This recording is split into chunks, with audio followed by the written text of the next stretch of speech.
This episode is brought to you by Burn, the fitness company behind the Today Show approved Burn board. If I'm being honest, working out can be a real chore, especially as a new dad in desperate need of sleep and cardio.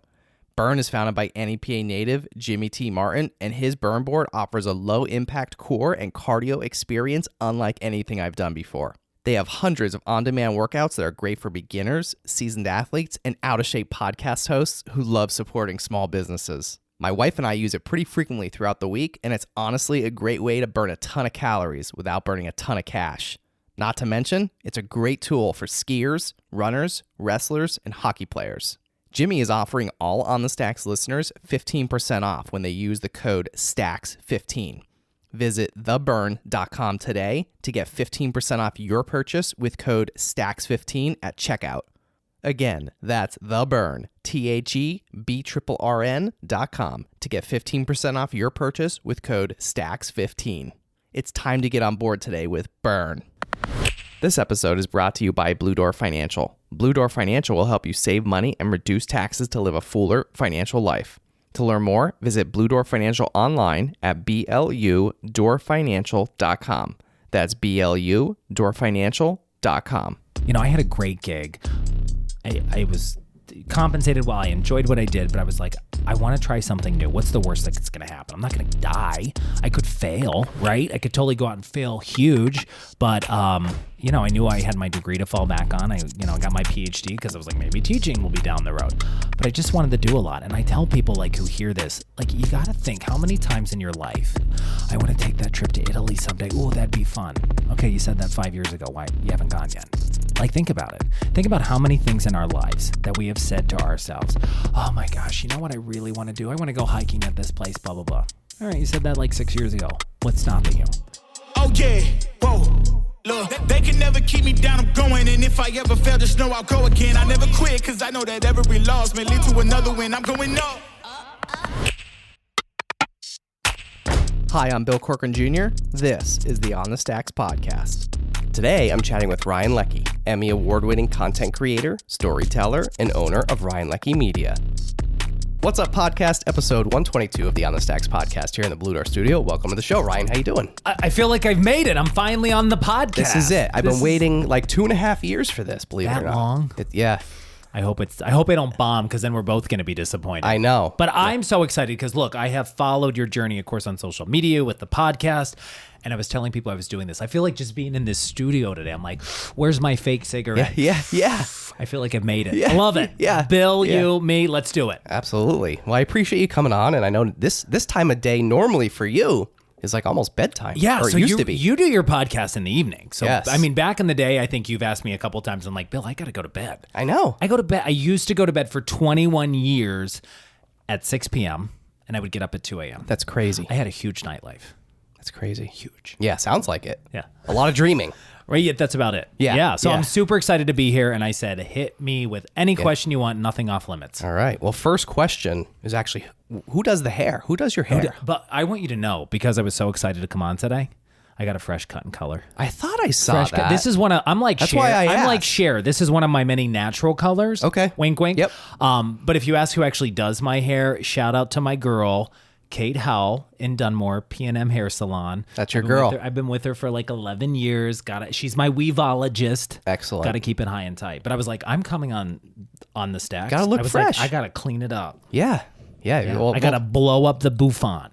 Well, shout out. She did a great job. All right. Well, I appreciate that. Yeah. Checks in the mail. All right. All right. So let's take it back. You know, you're doing something new now. You're no longer at WNEP. Right. And a lot of people are probably wondering, like, what's going on? I know you've what's already, he doing? Yeah, I know you Did already, he get fired? He Yeah. got fired. I've heard he got so many fired, stories. didn't I've heard he got fired. He moved out of the area. And I'm like, it's funny. I'm still here. Yeah, I'm here. He left northeastern Pennsylvania. No, it didn't. You're still stuck with me. A lot of different things. Somebody Yeah. said like I left and I went into teaching full time, which I guess, I mean, because I did go back to school and got another see degree, that. so people Yeah. could see that. And I moved to West Palm Beach, Florida, where my mom lives. So I'm allegedly living there as well. Okay. I'm everywhere. transplanted everywhere. But the truth is, I'm here. You are here. Still in northeastern Pennsylvania. Didn't right. go anywhere. Yeah. And I didn't get fired. So we'll unpack that. Yeah. By the way, did Yeah. not get fired. BTW. Yeah. Yeah. On the Stacks will be back in a flash after a word from our sponsor. Hi, I'm Jamie Anzalone, and welcome to Access Anzalone. Another really key thing that you can look for when you're researching somebody's website is to find a lawyer or a group of lawyers that lecture and teach on the area of personal injury law. Number one, it's not easy to be able to do that or to get invited to those seminars. And number two, to be able to do it means you have experience and expertise in that area of the law. In our firm, we have lawyers that lecture throughout the state and throughout the country. And if you've been in an accident where, as we said in the last segment, you are at one of your lowest points, you need a true expert. And teachers are experts in this field. And now back to our chat on the Stacks. So, all right, so we're going to talk a lot about, your journey and where you got and what you're doing now. But before we get to Ryan Leckey Media, which is what you're doing now, let's kind of take me back. Like, where did media start for you? Like, how did it all get started? I have to say, too, I'm so grateful that you had me in here to do this, because I'm always like, who cares what I'm up to or whatever? And I'm blown away by, like, when you reached out to me and people on social media who still want to follow what I'm up to and stuff. I'm so grateful for that. So shout out to the peeps who may watch this and hear this, who have an interest in what I have to say and what I've been doing. Because sometimes I think in our lives, right, we leave a certain chapter and we're like, who's going to really care, right? I'm just going to ride off into the sunset and call it a day. And I was overwhelmed at the response from people when I left, my first TV job, then this gig. And I'm like, it means a lot. Yeah. So you asked the question, how did I essentially get here? Which takes us back to the story of how did I begin in television? Yeah, where did it begin? Because now there's this whole new world of content creation, social media. A lot different. And a lot of different things. But how I actually got my start in television, I say flashback to when I was 13, 14 years old. I was born and raised just outside of Pittsburgh, Pennsylvania, in Johnstown, PA, also known as the Flood City for the big Johnstown floods. So I started riding my bike when I was 13 and 14 to a TV station in my hometown of Johnstown, and it was WJAC TV. So it was an NBC affiliate, and I used to go there and I'd take my Trapper Keeper. Remember those? Yeah. So I was starting, I think it was right out of middle school and high school, and I had the binder and stuff. So I'm like, wow, I'm going to figure out a way to get a gig at a news station, and I'm going to go meet with the management, pitch ideas for teenagers to watch the news. Fun fact, the key demographic in television was not teenagers at the time.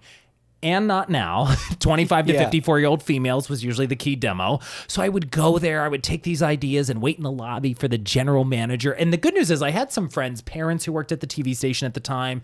I knew the woman who worked in HR at the time. So she's like, oh, okay, you just wait. And the general manager, his name was Dick Schrott at the time, terrific guy. He'll come down and he'll talk to you about like whatever you want to pitch, right? So I'd go in there multiple times. I'd go in and do my dog and pony show, right? Like, hey, I have some new ideas, like Valentine's Day is coming up and here's some cool things kids can make for their like middle school sweethearts or whatever. Like I'd crank the cheese factor and they'd be like, oh, okay. And as I mentioned, key demographics in television, not teenagers, but they were like, thanks so much. Stay on our radar. Sometimes we have part-time jobs that open here at the TV station. So we'll be in touch, right? So when we say be in touch, I think as the old HR person, she reached back out to me on Facebook because I did another interview with somebody about my new chapter. And she said, you really balance the line of being persistent, a little annoying, but persistent. A little annoying. A little like annoying, that. right? Because I'd be like, hey, it's me again. Do you have any job openings? And they're like, we just talked 2 hours ago. So no. So what happened was, so fast forward, I was going there, I was pitching my ideas for teens to watch the news. And, as mentioned, they had a part-time opening that came about in the control room. So this was back in the day where we had tape loading, where we would plug in tapes to load the show. So a news story would be on a tape. So you would load like the 5 or 6 tapes while the show was live on the air. I did audio and cameras at the time. So, the robotic cameras, I learned how to do some technical directing. You would sit and do master control, which basically is where you'd sit and make sure the commercial log was matching up and all the commercials were running and that the show was on the air. And basically you didn't have black on the air. That was your job. So fast forward, did that for about 6 months. So I started in the control room at WJAC TV, the NBC station, right out of high school. So that's how, if we just zip forward 13, 14 years old, nothing opened up. Right out of high school, they had a part-time job opening. At the time, I was also working 2 other jobs. I was a lifeguard at a private swim club, making $4.25 an hour. I was killing it. Yeah, wow. I Getting also rich. lifeguarded at the Holiday Inn in Johnstown, PA. And then they got rid of lifeguards at the Holiday Inn in Johnstown. They just said, we're just going to hang a sign or whatever. Screw people will drown. So yeah. they were fine. They moved me to the front desk at the Holiday Inn. So I was navigating that and lifeguarding. And then this opening happened at WJAC. So I started working there part-time in the control room, really learning how to execute a newscast, how to get a show on the air, doing the behind-the-scenes tech work when a show was on. And then the hours just kept getting more and more. So I was like, I got to cut back some of these other jobs. And also, I should point out, I started full-time doing my undergrad while all this mess is going on in my life, right? you're doing and by a lot. mess, I mean trying to figure out my career, right? Going to school full-time at the University of Pittsburgh at Johnstown, a.k.a. UPJ. So I'm a proud Pitt grad. That's where I did my undergrad. And long story short, things started picking up in the control room. So I was working more and more hours, pretty much almost full-time.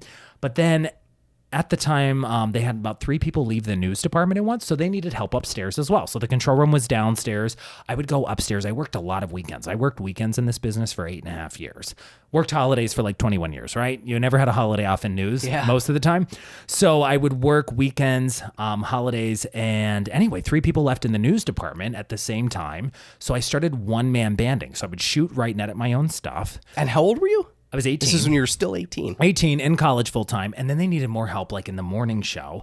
So I started getting up at like 2 a.m., 3 a.m. since I was like 18 years old, right? For morning TV. And then where I wasn't used in the news department, when I wasn't used then, they would use me in the control room. So I was really trying to be like the jack of all trades at the TV station. And a fun fact, people who worked in this market with me at WNEP TV, I worked with at my first job, which really brings me to the point of like, how much relationships matter with people.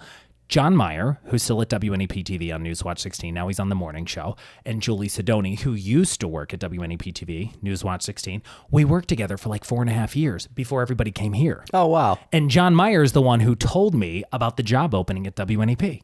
So And we can get there if you want to know, like, how did you leave your first TV job and then end up here? I can unpack that. Yeah, unpack it. Okay.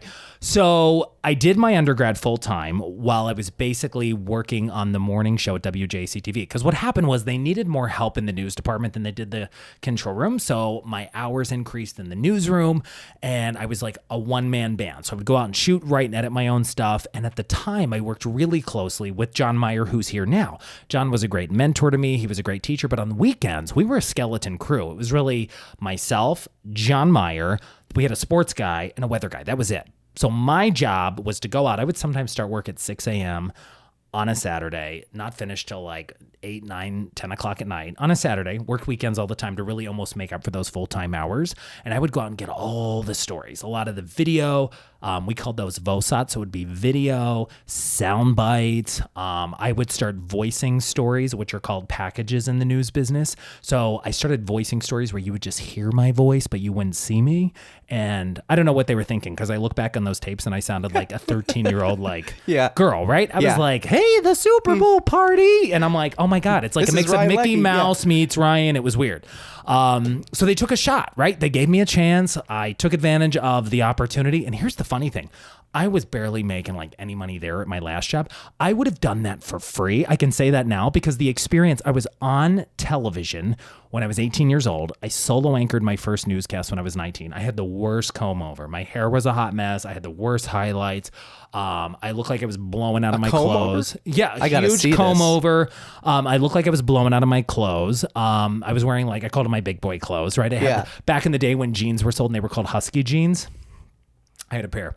So basically found myself doing that and I was voicing stories. I did my first live shot when I was 18 years old, over the weekend when there was a huge news story that broke. And then I solo anchored when I was 19. And when you work in television, I was getting my degree behind the scenes in communications. I think my minor was in PR and marketing from the University of Pittsburgh at Johnstown. And when I was 21, before I left, I sent out 68 resumes and VHS tapes. So hopefully people remember what those are, VHS tapes. Yeah. So you would send out your resume reel along with your resumes. And I sent them out to 68 TV stations. And I had 3 calls out of that. But this was back in the day when a lot of employers, when employers had overwhelming amounts of employees and nobody was struggling for help, right? They actually took the time to send rejection letters back in the day. Like, hey, thank you so much for applying to our company. We reviewed your material and we decided to move in another direction. I had enough rejection letters to wallpaper a small bathroom. Tons of them. So I was like, okay, I guess those, 65 or whatever didn't work, but I got 3 bites. It was 1 bite. I forget where the one was, but there was one in like Sarasota, Florida, which was a much smaller market than here. And then WNEP called me. So they were one of 3. One of 3. And I have to say, I think John Meyer and Julie Sidoni were like, maybe bring this guy in. He's really driven. He has a lot of energy. Like, give him a chance. So they called me. I started here in 2005. That's when I moved to northeastern Pennsylvania. But I feel like this is like my other home, right? Like I grew up and I'm a Johnstown, PA native, and I'm proud of that. But I also feel like I'm a northeastern Pennsylvania native, if that can happen, because I feel like this area just, when I was 2005, just swallowed me whole and welcomed me with open arms. And I feel the love and I try to give it back. Like I just felt like these are my people and this is where I'm from. So oftentimes people will be like, hey, where do you live? And I'm like, oh, I'm from Scranton, PA. And I'm like, well, not really, but But yeah, you feel like it. Yeah. Yeah. So that's how I got here. And then, a lot of stuff happened when I first started here at this place. Yeah. Holy smokes. At WNEP, Yeah. Yeah.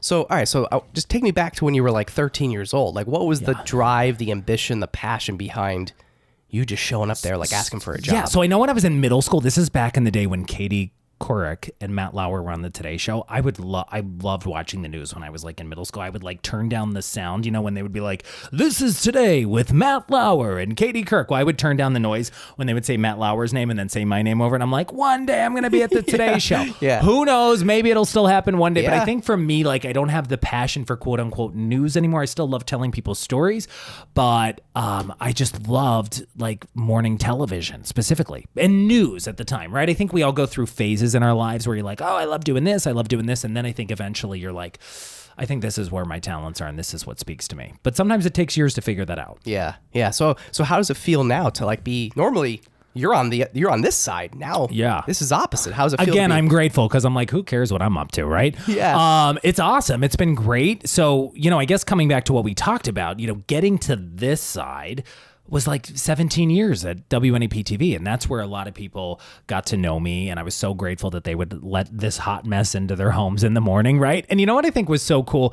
We had such a great clique of people and many who I still talk with. I still talk to Mindy Ramsey on the show. Tom Williams is a close friend of mine and we still talk.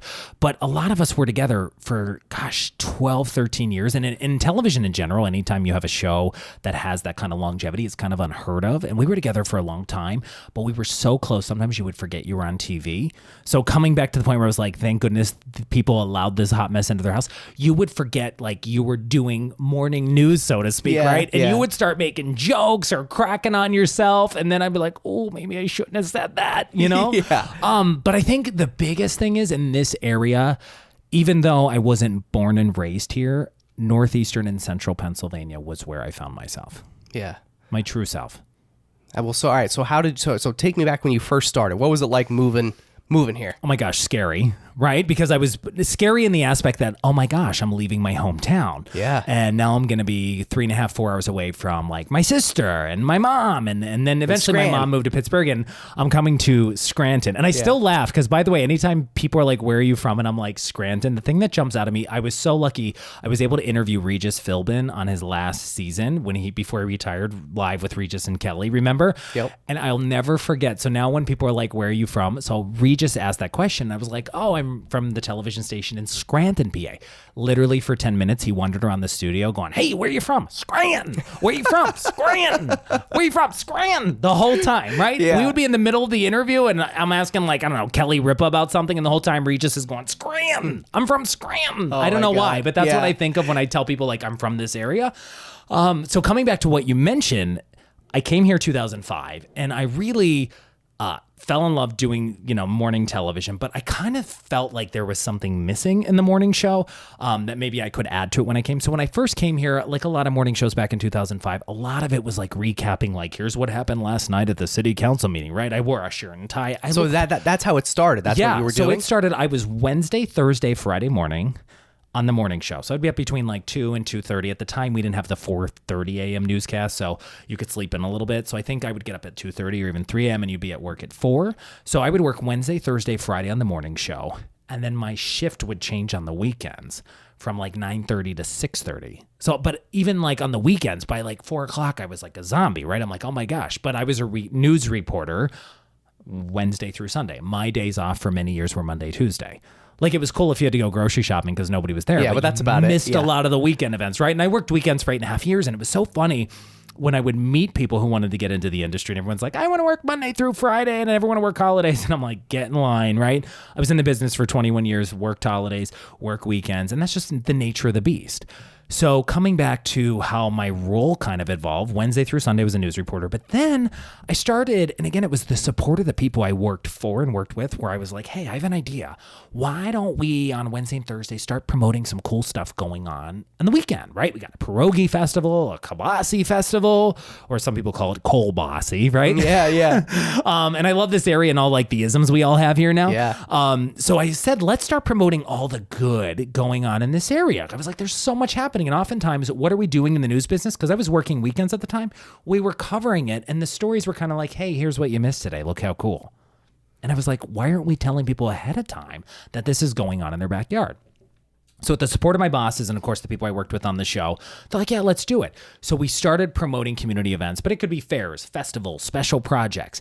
And the funny thing is, I have to say, like in any industry, initially people from the outside, right? It kind of reminds me of the Brene Brown talk when she talked about it, the Teddy Roosevelt quote, like, if you're not in the arena with me, getting dirt on your face and trying something new, like, your criticism doesn't matter.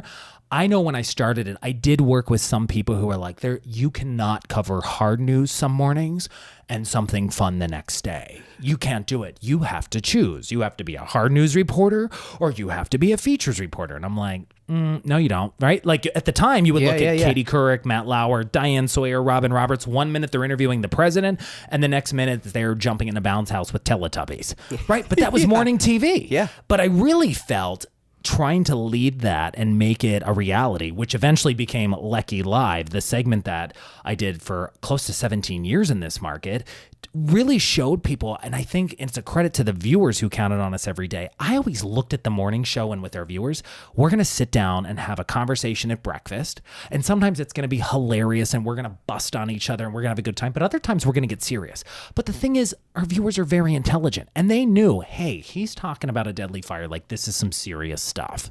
Or, oh my gosh, look at the biggest fair in Bloomsburg is going on, and Leckey's there riding all these rides, and that looks like something fun for this weekend. And we just did it, and it worked. And then I had another news director at the time who was like, hey, this is really taking off. We should move you Monday through Friday in the show, and you should be doing this Leckey Live stuff. And then we just started covering more community events, getting schools involved, making, tons of schools got involved, and we made their students the star of the show, and they had great things happening.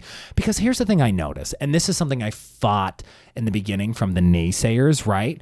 The news is depressing, right? People want to feel good in the morning. They want to feel like there's a bright spot in their community. And in this area, there's a lot of great stuff going on. But I wanted to make it my job to celebrate that, to highlight that, and really to share the love and just throw that positive light that other communities were giving out, throw it back at them, let them give it out to other people, and just show the good here at home. Because oftentimes we're like, hey, look at this fire. Look at this car crash. Look how bad the roads are. And you know what? The news is depressing, and it's depressing everywhere. But I'm like, people want to feel good. And that's where you saw network television putting Diane Sawyer and Robin Roberts with Teletubbies in a bounce house. But it worked, and people still respected them when they had to do a hard interview. And I did some hard-hitting stories, and some of the biggest specials they had there in the aspect where we took the 6 o'clock news, and we took 15 minutes of the half-hour show and blew it up, right, for special projects. One of the projects I was really grateful for was telling the story, if you remember, of Trooper Alex Douglas. Remember the Eric Freed manhunt in the Poconos and everything? And Alex, I got to know him, and he trusted me to tell his story. But we started innovating certain shows, and people knew, like, wow, I guess this guy has the news chops. But also, I could be hard-hitting when we had to be. And I could also be fun, because here's the thing. That's what happens in homes and conversations around tables. And for me, that's what it was like around the breakfast table with our viewers.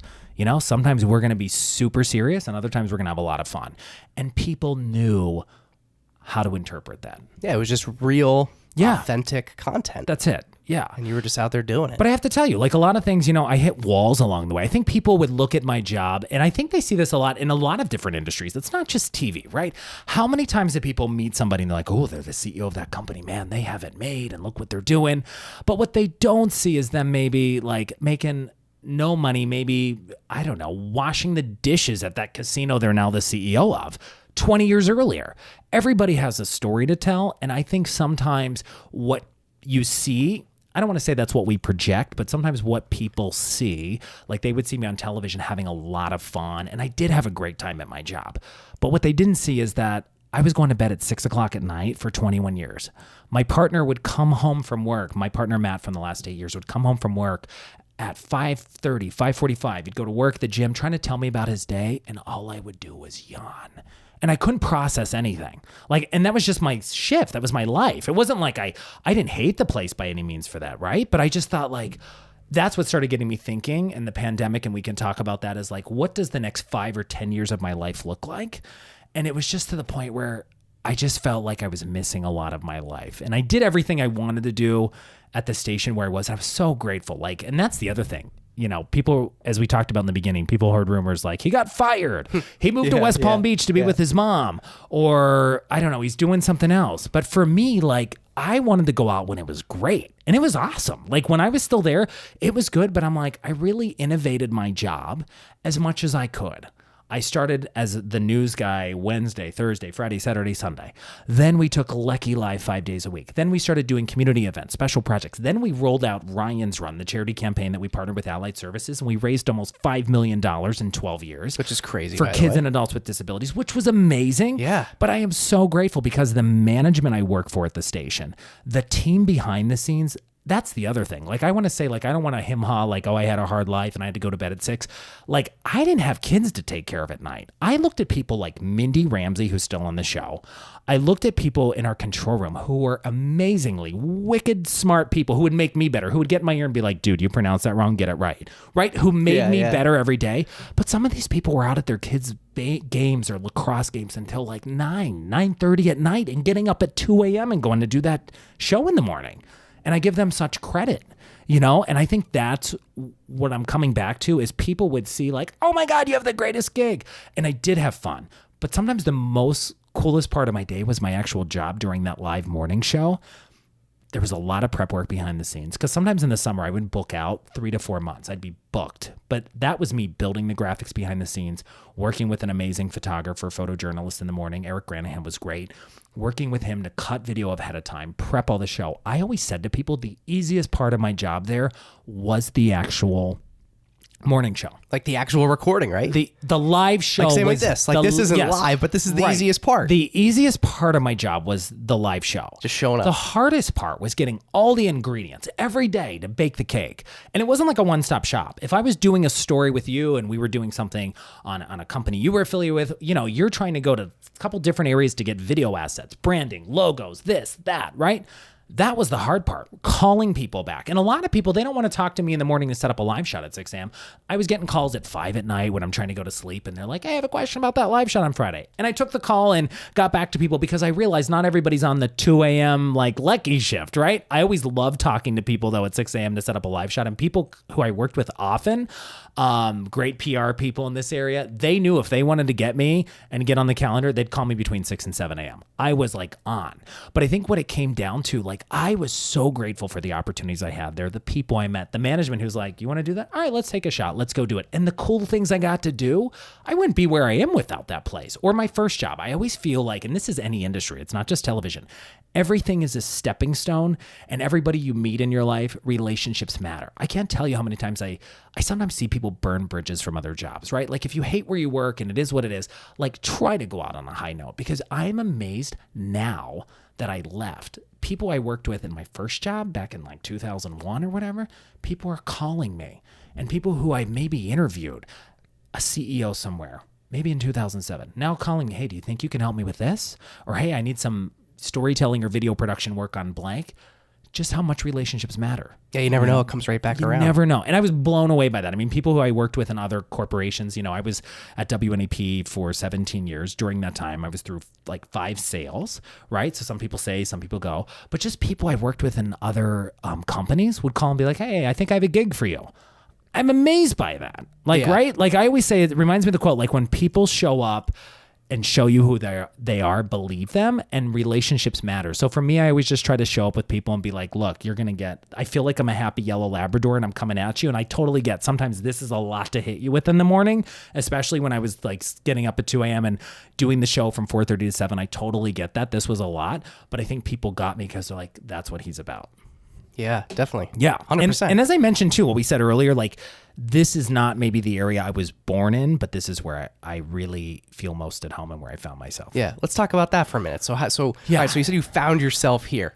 What does that mean? Yeah, so that's something that I've talked about before with folks, that when I felt like the love from people here after working on, at WNEP, and you'd see them on the street, they're like, hey, come on in and have a cup of coffee if you were in their neighborhood for an event or whatever.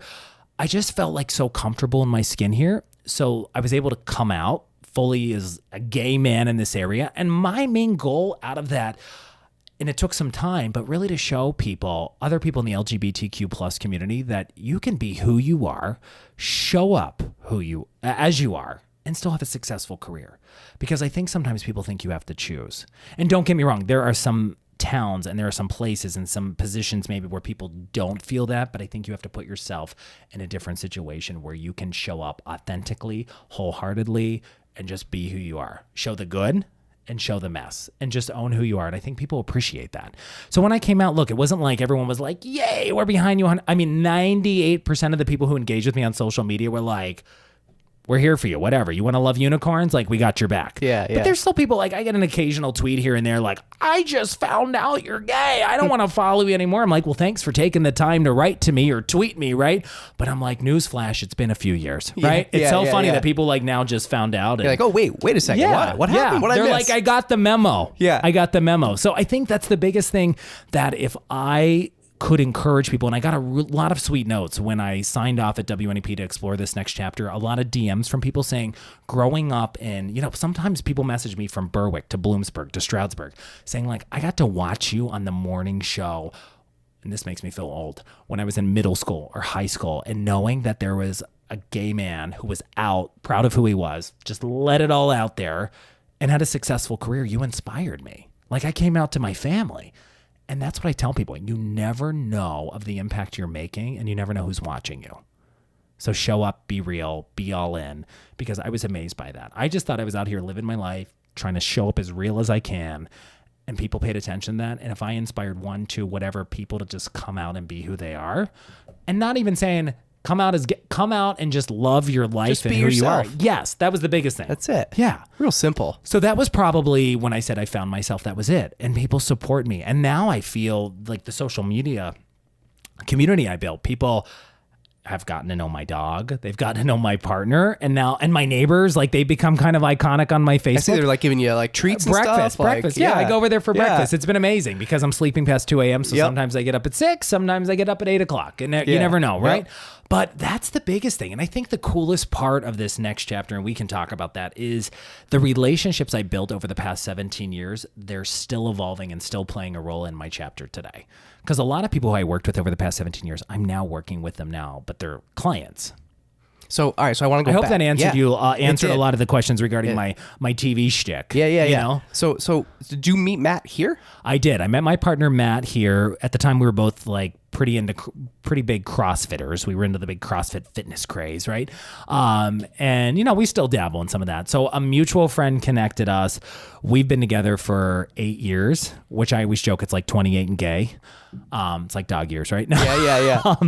That's like a lot of people, right? No. So we've been together for 8 years, and Matt really has been the rock and the sole supporter of me to be able to take this next leap. Not sole supporter when he's like, okay, you can just sit home and eat bonbons all day. Like, if anyone knows of Susie Orman, remember the financial coach? Yep. Matt's Susie Orman, right? He's like, hey, you can like go do this next chapter, but you got to make money. We got bills to pay, right? Yeah. No, but Matt has been super, super supportive. My family as well. But I think the thing is too, what I noticed, the relationships I built and getting to meet some, CEOs of companies and leaders of all these different organizations. I had all these great sounding boards even before I left and made the decision, right? To say like, okay, I'm going to leave quote unquote TV. I still want to stay in some type of content creation. And I had all these great people I could call and be like, I want to bounce this off you. Do you think I'm crazy? And I want people to know the biggest takeaway from this. Okay, I didn't get fired, right? They must have offered me my job for maybe 13 times. And I think the thing is that people who don't work in the media industry, in television, like a lot of media organizations, television news specifically, and other TV shows, like Ryan Seacrest is under a contract. In television news, you sign really big ironclad contracts that you're going to work for us. And look, I was taken care of. They took care of me. I was so grateful for that. You're going to work for us. But here's what you can't do. Like, you can't go out and do a book. You can't just be like, hey, I know I'm working here at WNEP today, but later tonight I'm going to go host The Price is Right. Like, you got to get that approved, right? There's ironclad contracts, and it's not just this place. It's every media organization in the country.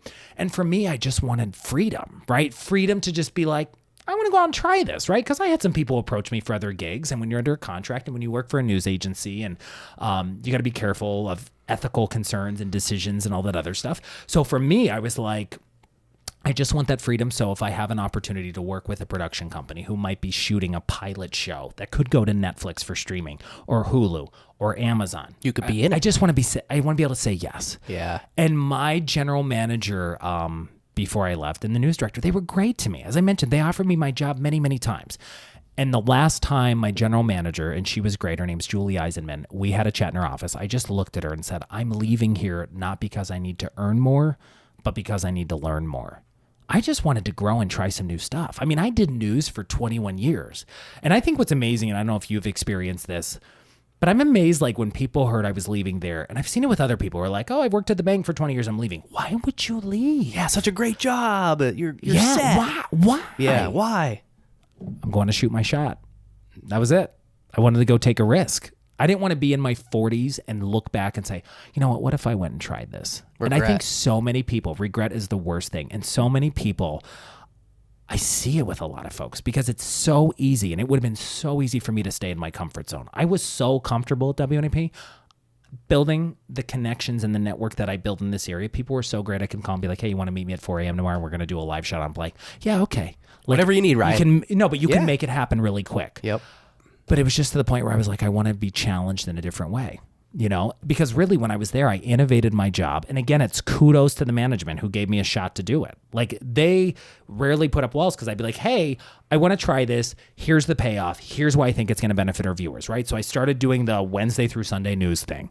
Then I moved Monday through Friday for the Leckey Live. We started doing community projects and special projects and behind the scenes of TV shows and all this different stuff. And then thanks to our amazing control room staff, I was like, let's bring social media to the conversation, right? Let's try to engage our viewers. Let's purchase this technology we can get. Our control room during the pandemic, it was like soon after, we had like this isolated studio I was able to use. We made like a digital studio with a few things we got off of Amazon, like on the cheap, right? But it looked great on TV because they made it amazing. You'd be amazed what you can do with green screens and stuff. So we turned it into a digital studio where we made our viewers a part of the conversation. Then I was able to launch some other segments. I did a segment called Reasons to Smile. Again, another thing, I was like, we have amazing things going on in our area, but we made it socially driven, where viewers would be like, this is something amazing. So-and-so's doing something great in Pottsville. You need to meet this person. And through a picture and a comment on Facebook or Instagram, I'd be like, reach out to me via email. I want to hear more about your story. So we were able to start getting in towns and communities. And here's the one thing I noticed. The blessing of the pandemic showed us a lot of different things. I think the biggest thing from a television standpoint, we were able to get into smaller towns or communities maybe that would take us 4 hours to drive to, right, from Music to wherever, right, or 3.5 hours, or because we have such a big viewing area. Through Zoom technology, giving people a Google Drive link to say, upload your pictures so I can share the story about how your Girl Scout raised $50,000 to save her neighbor or whatever.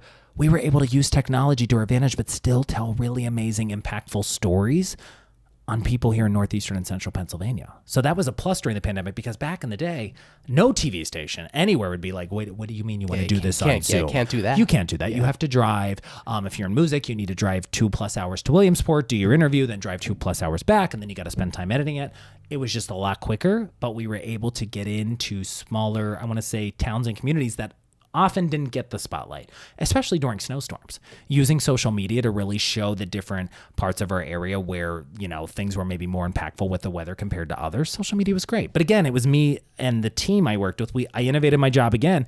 And then after you innovate your job so many times, again, at any company, you're like, okay, what's next? What am I doing next? What's going on?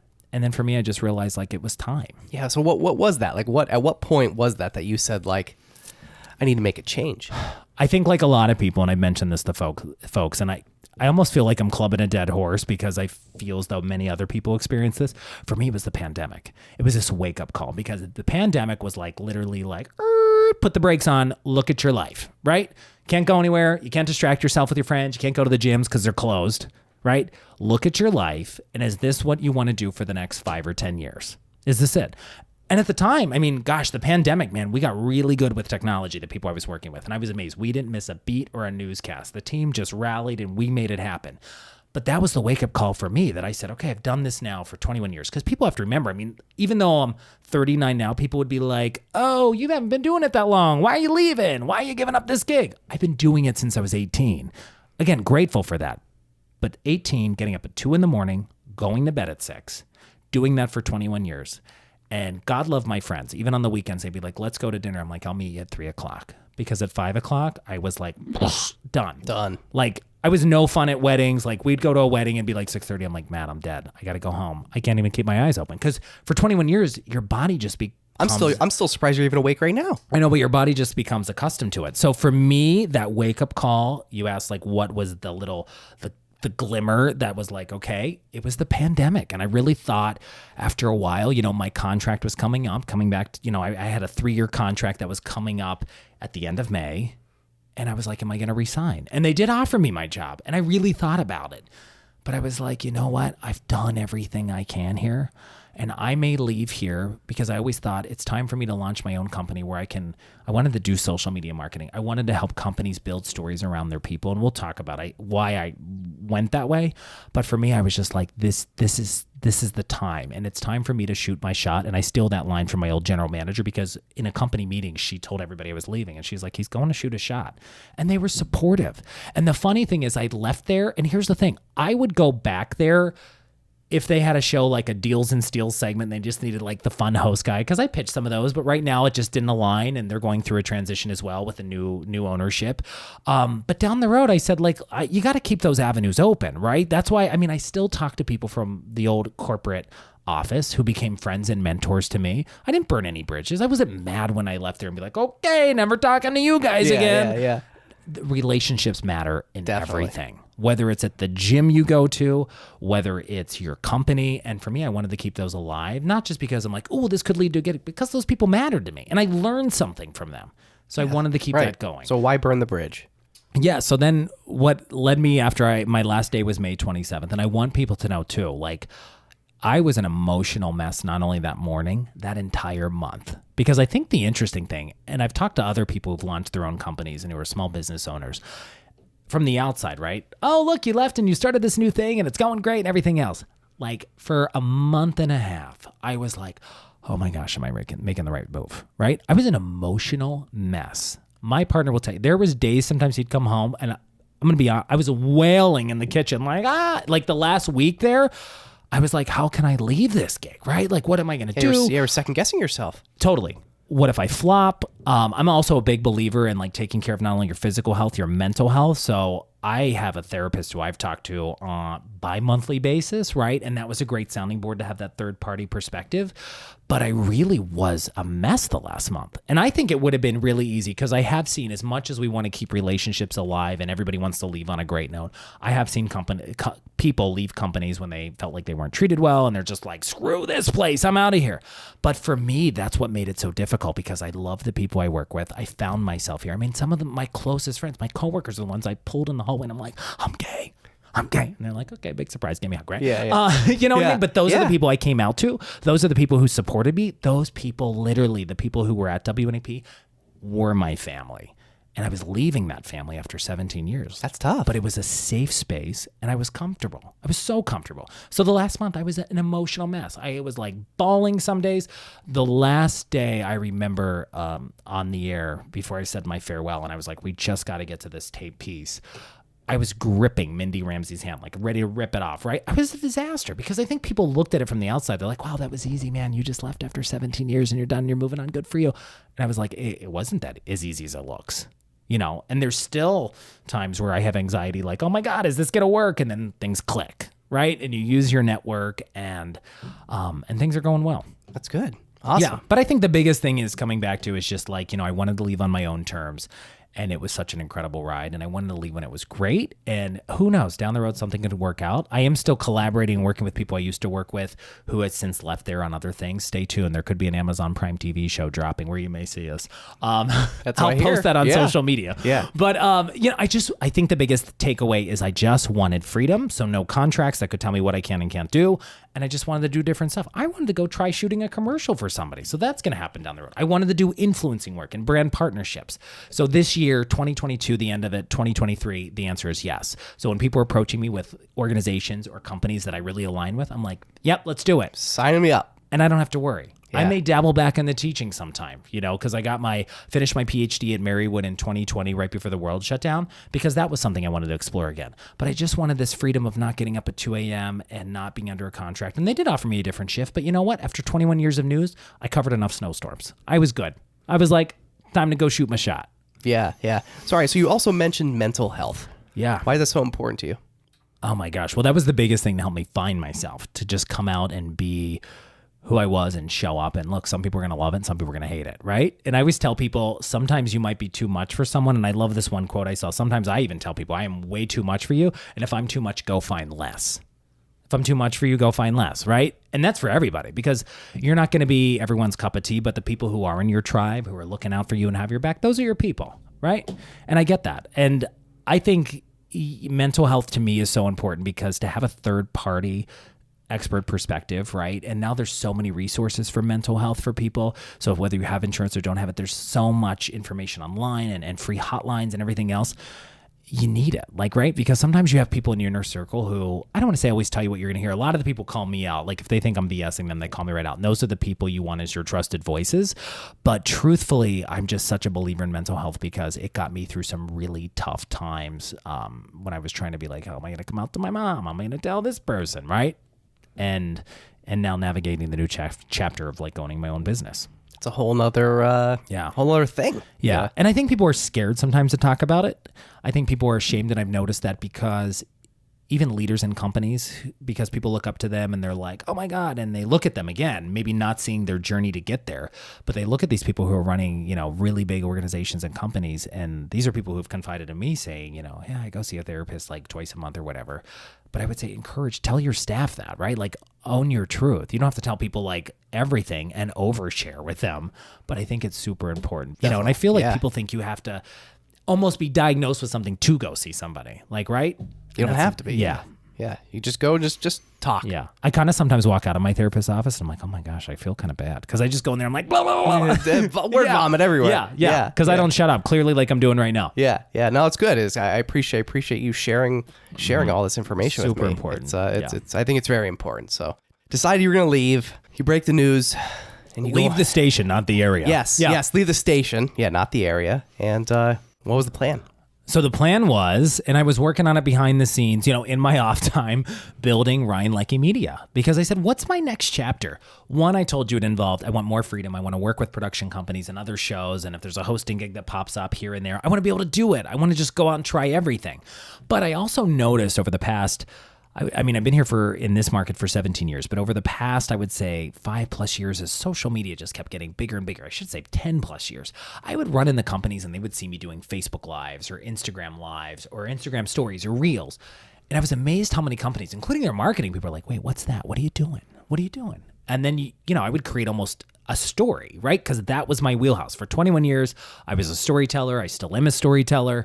But creating that on social media, through content creation. So many companies would be like, man, I wish you could teach us this, or I wish we could hire you to do blank. And then it got me thinking like, maybe there's something here. So what my company does, Ryan Leckey Media, and by the way, full disclosure, we've been so busy, we're still building out the website. We're planning maybe a big full launch in the fall, right? It's been busy, it's been great, but we are going into companies with my team and organically shooting their company, their people, and managing their social media platforms and making their folks the star of the show.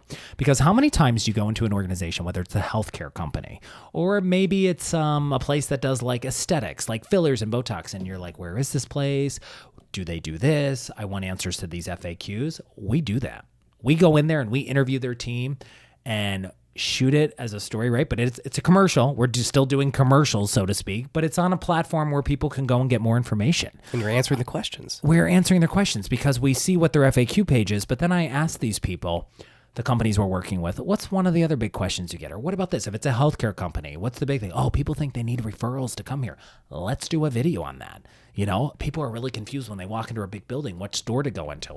Let's cut a video on that, right? Or what goes on, you know, one of the companies I'm working for, they're incredible. They're a global company based in Oliphant. I can just say this, it's CanPack. They're amazing to work with. And they make aluminum cans for companies all over the globe. So the cans that you're probably drinking from in your refrigerator or while you're driving, while you're listening to this, they make those in Oliphant, Pennsylvania. But you know what was amazing? They're like, some people don't know what's going on behind the doors here. And you walk into this place and it looks like Amazon and Google had a baby. And when I first met these folks, I was like, there are so many stories to tell here. So for a company like that or for some other companies, we're building out stories around their team because we want their team to feel valued and a part of the show. And a lot of companies around here, they do great work with diversity and inclusion efforts, and they do things in the community to donate, to support local fire departments, but no one's out there telling their story and helping them essentially commercialize it, so to speak, right? Where people can realize, well, this is a great company I should support, or maybe I should work here. We're helping a lot of organizations with recruitment efforts because right now it's an employee market, but a lot of companies are struggling to find staff. So how do you show the workplace in an authentic, organic light? You do that through real video, real stories, right? There's a lot of great digital ad agencies out there. And what I found though, even by talking to some of the people we're working with, sometimes Bill's Tire Shop in Erie, Pennsylvania would get the same photo as Ryan's Tire Shop in Scranton, PA. It's very generic. It was generic, stock photos. It wasn't reflective of who they are. When we shoot videos, we shoot the facility, their people. Who's the person you're going to meet when you walk in at the front desk? They're going to be in a video, right? Yeah. Not only that, but then building out different types of Instagram highlights. So it's easy for people. Meet our team, answers to FAQs, and getting companies on TikTok. And that's something I think a lot of people are scared about because they think TikTok, they think of their elementary school kids or middle school kids doing all dancing, these choreographed Janet Jackson dances. They're probably doing like, I don't know, Lizzo dances now. Something like that, yeah. But I think a lot of people have the misconception that that's what TikTok is all about. That's a huge part of it. But TikTok for, I think it's now 2 years in a row, has outperformed Google as a search platform. It's crazy. So more people are looking on TikTok for information or just content, recipes, how-to videos, right? It's insane. But companies aren't on there because they don't know what to do with it. So we're helping to build that out as well. So where does one start? Like a company, like how do they start this process? With us? Yeah. Yeah. So essentially, you know, I tell people the easiest way to get a hold of me, I have a contact button on my Facebook page. My email is really easy. It's ryan@ryanleckeymedia.com. But companies will reach out and I ask them too, like, what are you struggling with? Right? That's the biggest thing. I could go in there and be like, oh, we can do this, we could shoot this. But I want to know, what are you struggling with? And a lot of companies, it's hiring staff.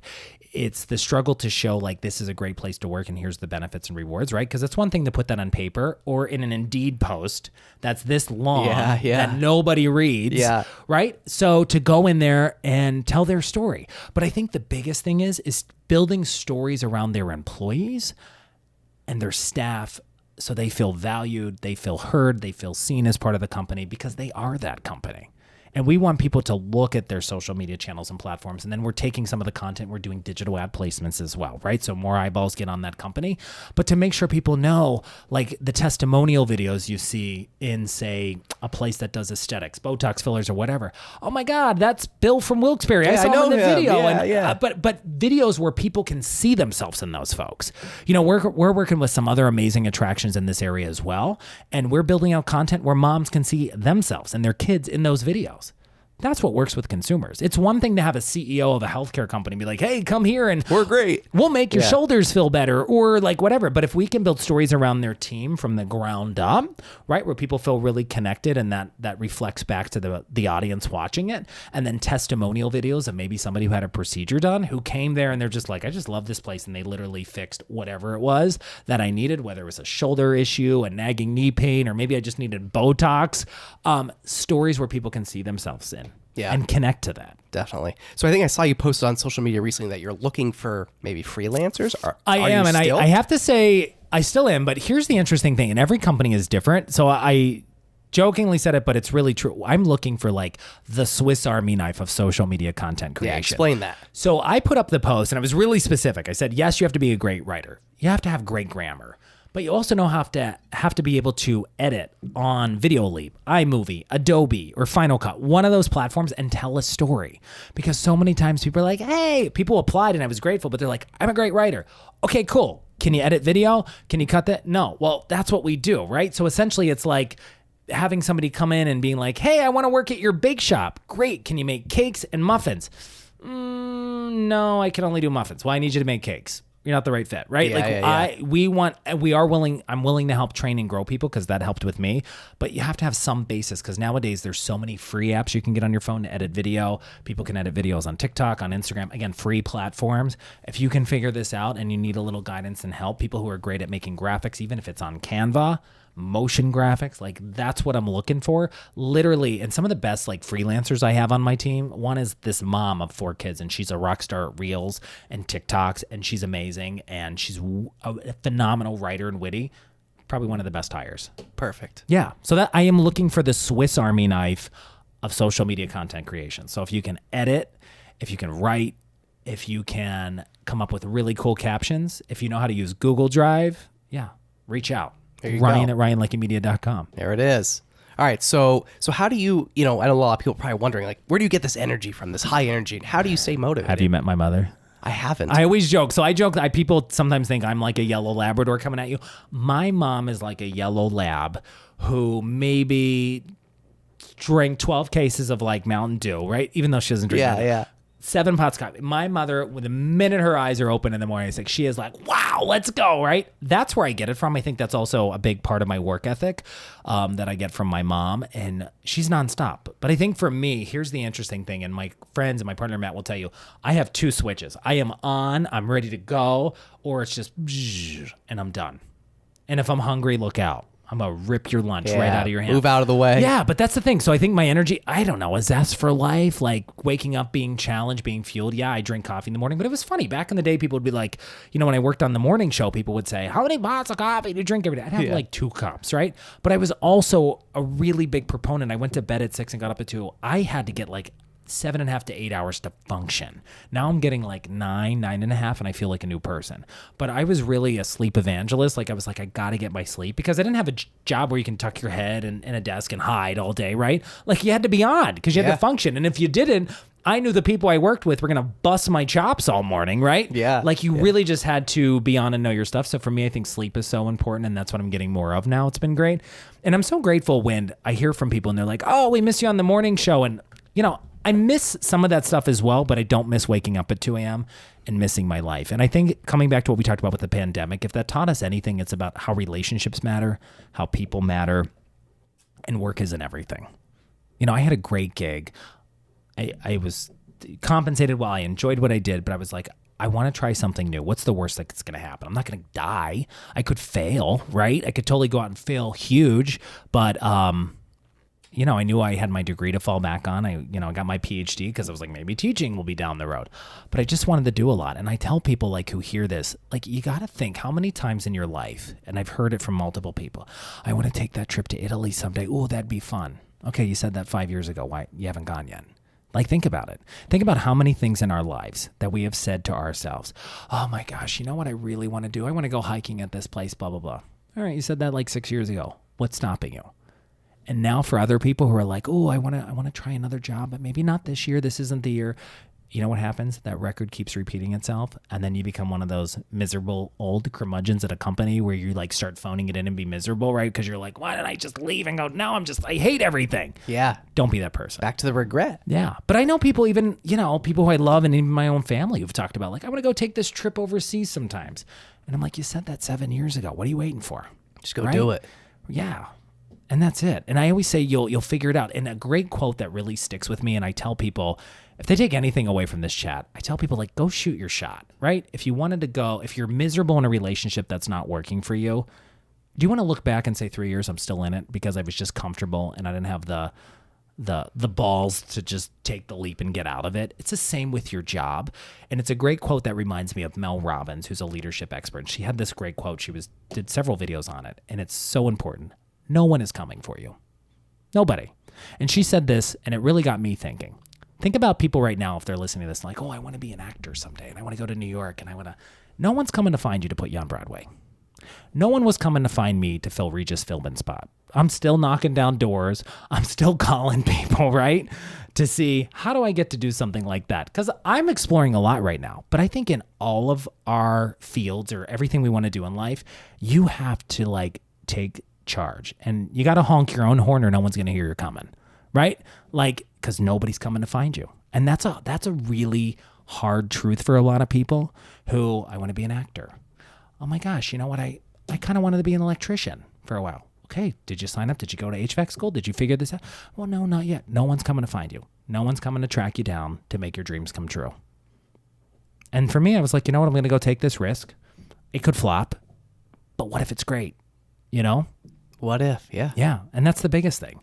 And I think how many times do we meet people, whether it's taking that vacation, going to try out for a community play, right? Like, just go live your life. Just go do it. But no one is going to come and pluck you out of your little comfort zone and say like, you know what? I want to make you an overnight sunset. It's not happening. It doesn't work like that. You got to hustle, and you got to hustle hard. And you're hustling. I'm trying every day. Every day I'm hustling. Yeah. Yeah. But again, I'm grateful because the people I'm working with now, they're giving me a shot. I'm not saying I'm walking into every company or I don't walk in every meeting that I'm going to have with people who are in a call and they're like, yeah, okay, let's do it. You're hired. It doesn't always happen. That's the other thing as a business owner now. And it's so weird when people are like, oh, you're an entrepreneur. And I'm like new to that word. Yeah. But I've been rejected a lot, and it's funny because I'm like, hey, I think we could do this. They're like, no, thanks. Yeah. And it's interesting. What was that like for you? Initially, it was hard, but it's a lesson, right? And it was such like a learning experience, this whole thing, launching a company. And somebody, I have a lot of friends who are like small business owners. I have a whole new respect for it. But for me, I think why I loved it so far and I'm loving this journey and this new hustle, I didn't know anything about launching a small business back in January when I really started thinking about this. Nothing. Like, I'm amazed because people are like, wow, you really have a good business sense and blah, blah, blah. No, I'm terrible with money and finances. So I hired somebody who's a business manager and who's a wicked accountant to be like, stop blowing your money, right? That's what I did to make sure. Plus, I live with Susie Orman, so he keeps an eye on the finances. Yeah. I know what my strengths are. My strengths are creativity. It's storytelling. It's making people feel comfortable in front of a camera. It's making people look their best, feel their best, and being able to tell their story and make it look great, right? That's my strengths. There's a lot of stuff. I had no idea. How do you set up an LLC, right? I got lawyered up in January. I had people guide me along the way. Shout out to Joe Kluger, by the way, from Horgan, Kluger, and Quinn. That's my guy. Yeah. Phenomenal. People, though, who were great, but who were straight shooters with me, right? Yeah, who I could call and be like, hey, I want to do this. Here's why you're not going to do this, because this is what could happen. Yeah. So surround yourself. And again, it's because of the people in this area, the people I've met along my journey. That's why people are like, oh, you glad you left that place? I will forever be grateful to WNEP, the opportunities I had there, because that set me up for this next chapter, right? The first job set me up for NEP. NEP set me up for this. And who knows what this is setting me up for next. Yeah. That's what who knows? Stay tuned, right? Yeah. But that's the biggest thing. So I just tell people, like, go shoot your shot. And I know sometimes people are like, oh, it's easier said than done to get out of, to do this. Otherwise, you're in your comfort zone. And I really think if you sit back and listen to it, instead of just, oh, this Leckey guy's telling me to go take a risk, think about it. In a year from now, are you still in the same spot? And if you're comfortable with that, because there are people who love what they do and they're okay. If the year comes around and I'm still in the same spot, I'm still doing the same thing, I'm still grinding the same way, that's great. And I'm still here to support you and cheer you on. There's nothing wrong with that. I knew a lot of people in my life who I admired. I'm like, oh my God, you've worked there for 25 years and you love your job. Like my one friend's mother worked as like a food service worker in a hospital for years. She retired. She loved the people she worked with. She loved what she did. She retired and went back. She missed it so much. She missed the people. But I admired that. I'm like, God, if everybody could find that, right? Yeah, absolutely. You know, and it reminds me of the U2 song, I Still Haven't Found What I'm Looking For. That's where I am, right? I'm finding things that are really fueling me, but one thing is leading to the next, and I feel like it's all about growth. And for people who hear this, I think if you're in your 20s and your 30s, gosh, when I was 20, I thought, okay, you're going to be at a network by the time you're 22, and you're going to have a job, and maybe you'll be, I don't know, the next Charlie Gibson, or, you know, by the time you're 30. That didn't happen. But I'm almost 40 and I'm still figuring stuff out, and I'm learning along the way, and I'm taking a risk. But I think the thing is, I would say to folks, use your resources, use your trusted voices, and use your contacts, because I think that's the other thing. People are so scared to ask for help, or people are afraid to admit when they don't know anything. That's helped me out a ton. I'll call and be like, I have no idea how to do this 1099 form or blah, blah, blah. Oh, we got this expert. She's an accountant and business manager. You should call her, right? She's really great. Shout out to Debbie Perry. But you know what I mean? Yeah. So, and I'm giving like all these shout outs, but it's amazing how one person leads you to the next. All you got to do is ask. That's it. And I'm amazed how many people are afraid to ask those questions. It's crazy. Like, Bill, I need help on X, Y, and Z. Do you think you can help me? Like, what are you ashamed of? Like, own when you don't know something. That's why I think I enjoyed and I was successful at my career in like broadcasting, because to get a story on a topic that maybe was confusing, you have to track down an expert, but not only interview that person, digest the information, and be able to spit it back out in a way that everybody could understand it. Yeah, make you sound like you know what you're talking about. And that was my wheelhouse, right? Yeah. Like being able to take something that was a super complex topic, breaking it down, and making sure people got it. And that brings me back to like, if you don't know what you're doing for your next step, okay, maybe you're struggling to get out of your current job and you want to work in X company over here. Find a career coach, find a career mentor, look on LinkedIn. I mean, I met a lot of people. One of my favorite career coaches who I've worked at this in this area, Bill Leonard from Leonard Workforce Solutions. The guy was amazing, because I'd be like, Bill, I don't know how to do all this, blah, blah, blah, or this is my resume. And he'd be like, we're going to revamp this, right? And taking the leap and hiring people or working with people who are experts in their field, right? Like if you want a great meal or something, like you're not going to ask me to cook it. You're going to go to a place that's known for it, right? Or you're going to go to a chef who knows what they're doing. And that's what you have to do in your life. Absolutely. Even if it's planning that dream vacation you've been putting off for 5 years. Right. Go to the person who does this every day. Yeah, definitely. That's great advice. Yeah, well, I hope so. Yeah. Hopefully nobody tuned out yet. Yeah. Well, this is great. I appreciate Any last minute questions? I feel like we're getting fired up now. Yeah. Geez, we still got like 2 more hours to go here. No, I'm kidding. I'm kidding. I was like, Yeah. no, I'm kidding. Yeah, I'm joking. yeah. I'm joking. Yeah. Well, no, this is great. I mean, you know, as from one storyteller to another, it was great to. I hope so. You're like a OG storyteller, and I appreciate the opportunity that you gave me to interview you today. Well, when you called me, I was like, wait, you want to talk to me about what? What do you care? You want to hear what I'm doing? Yeah. So, and look, I still love sharing great things around this area. I love to engage with people. So I love to connect on social media at Ryan Leckey, Ryan Leckey. There's a Ryan Leckey in Ireland on Facebook. That's not me.